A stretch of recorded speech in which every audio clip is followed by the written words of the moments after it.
India is a sleeping tiger that is just starting to stir, and as this nation builds itself up, the entire geopolitical world as we know it is going to be turned on its head. For a long time now, people have been rather disappointed by India's growth, or rather lack thereof. It's always looked at in comparison to China, and when tallying the two up against each other, it seems clear that India has lost. Or at least, it's lost so far in the past because it isn't losing anymore. India is on a one-way path to world domination, or at least that's a growing narrative that has been pushed in recent years. But is this actually true? Is this actually the case? Ray Dalio claims that China is about to dominate the world in the 21st century. Others claim that it's the United States who will reign supreme, but the evidence is starting to move in India's favor. You might be thinking about investing into India or buying into their stocks or betting on their success, and if you are, it's imperative that you know exactly what's going on. But to be a successful investor in 2023 with markets falling by the day, interest rates moving higher, and a depression looming, you need to check out Stoic Financial Freedom, my brand new course,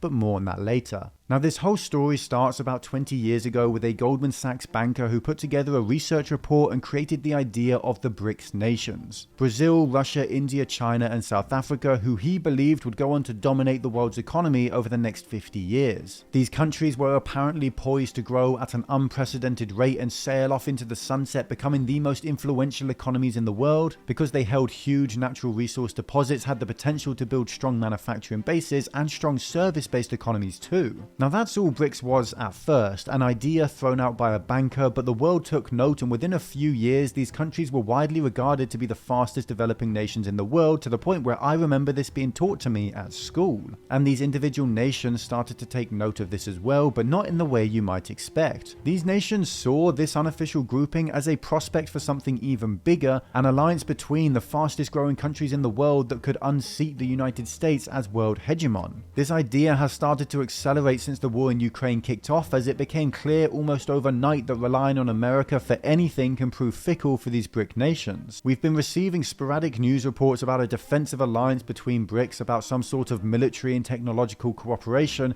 even about a shared currency backed by gold or other natural resources that these nations would own together in an attempt to usurp the United States. As of yet though, there is no evidence to suggest this is actually on the way, but every few months Putin comes out with a few extra words indicating his plans and claiming more progress. But there is one fundamental problem with this idea and with BRICS as a whole. One massive problem that is 1.4 billion strong, and that isn't going away anytime soon. India is the problem, or if you're watching this from a Western point of view, maybe the savior. India and China hate each other, and I seriously mean hate. Still to this day, their soldiers periodically pick up swords and spears to each other in the mountains on their borders, and this happens on a regular basis. The two sides even have an unofficial agreement not to use guns or artillery during these battles to try and stop this escalating into a full-on nuclear war, but that doesn't mean soldiers on both sides aren't killed during every clash. The idea that India and China will team up to fight the West is frankly laughable to say the least, as they literally can't go 5 minutes without killing each other's soldiers, and both nations are desperately building military bases up trying to surround each other all over Asia. India is its own nation. It's now probably the most populous country in the world, as there's evidence to suggest the Chinese government have been lying about their own population by as much as 100 million people, and even the CCP admit that China's population fell by 1 million last year, while India's is increasing by 1 million every month. The one-child policy is now long gone, but the effects will last forever, and India will be the population center of the world for as long as we live.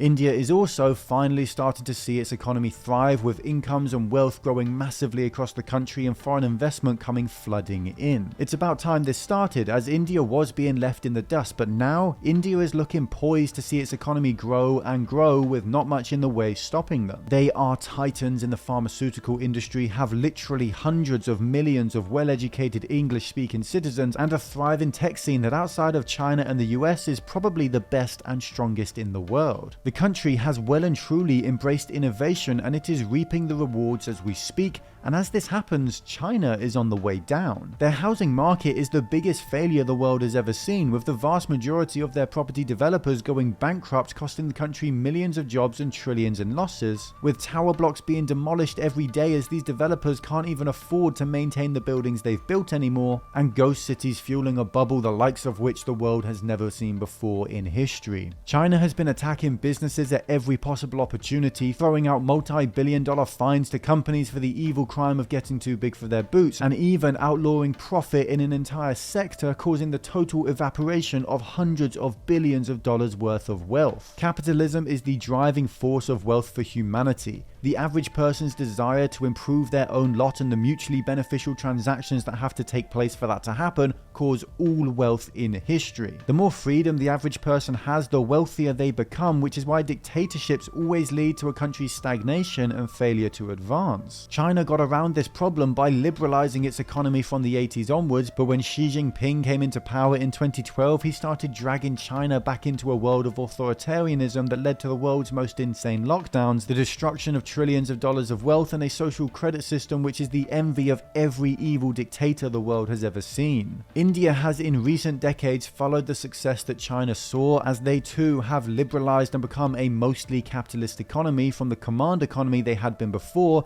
they've started to grow their wealth as well. Now, investors these days have been struggling with the vast majority of people losing money over the last year, and with the amount of debt plaguing our economies, interest rates hiking and inflation staying stubbornly high, we are going to see a recession and asset prices are going to continue to get hammered. But thankfully, the digital age allows us to invest in myriad different ways and to actually profit from all this market turmoil to turn a bear market into a once-in-a-lifetime wealth-building opportunity. I've done literally that over the last year. I sold out of American equities in December of 2021, just 2 weeks away from the absolute peak, and I made 30% on my investments over 2022 buying energy stocks and staying far away from the hype of tech stocks and crypto. I've now created Stoic Financial Freedom, a framework and course to give back and show you how to invest like I do. You'll get access to over 50 individual lessons revealing to you how the world really works, how markets and risk determine your wealth, and how emotions are the one thing holding most people back. But most importantly, you'll learn how financial stoicism solves all of these problems. On top of the exclusive content, you get VIP access to our Discord and the ability to speak to myself and hundreds others like me to hone your investing skills and build up your own wealth. And as a special thank you to the viewers who helped me build Stoic Finance all these years, we've put together a condensed version of the course tailored specifically towards investors and my subscribers at a fraction of the full price. So click below to learn more and join Stoic Financial Freedom. Now this is where things start to get a little bit unclear for the future of India, because they need to maximize the freedom of the average citizen if they wish to maximize the country's wealth, and there's evidence to suggest that in this sense India is going backwards too. Now at the moment it is by no means clear which direction India will ultimately go in. They do still have a functioning democracy and growing degrees of freedom in many ways, but the Indian government has shown dangerous authoritarian tendencies. Back in 2016, India out of nowhere wiped out the country's physical paper cash in an attempt to stop avoidance and reduce levels of corruption. One day, Indians literally woke up out of the blue to a surprise announcement from the country's Prime Minister Modi that the 2 highest denomination banknotes would be removed from circulation. This had never before been done in history to this scale, with 86% of the currency in India being deleted in an instant. Civilians scrambled to get rid of this now worthless money. Bank runs occurred in almost every corner of the country, and the government hailed this as the start of the digitization of money in India. Now in 2023, and looking back at this, it seems clear what is next in the works. A digital rupee controlled completely by the government, following in the suit of China, and the government has already launched 2 pilots for their central bank digital currency, with more to follow in the coming years. Now despite the claimed aim of this demonetization or destruction of physical cash, 99.3% of the cash was redeemed, meaning that all that money laundering and tax avoidance continued and fraud didn't even die down. In fact, when it comes to fraud, India is rife with it, and corruption, with the Adani scandal seizing worldwide headlines after the largest con in corporate history has finally been exposed. And at the heart of it all, the Prime Minister and his best friend.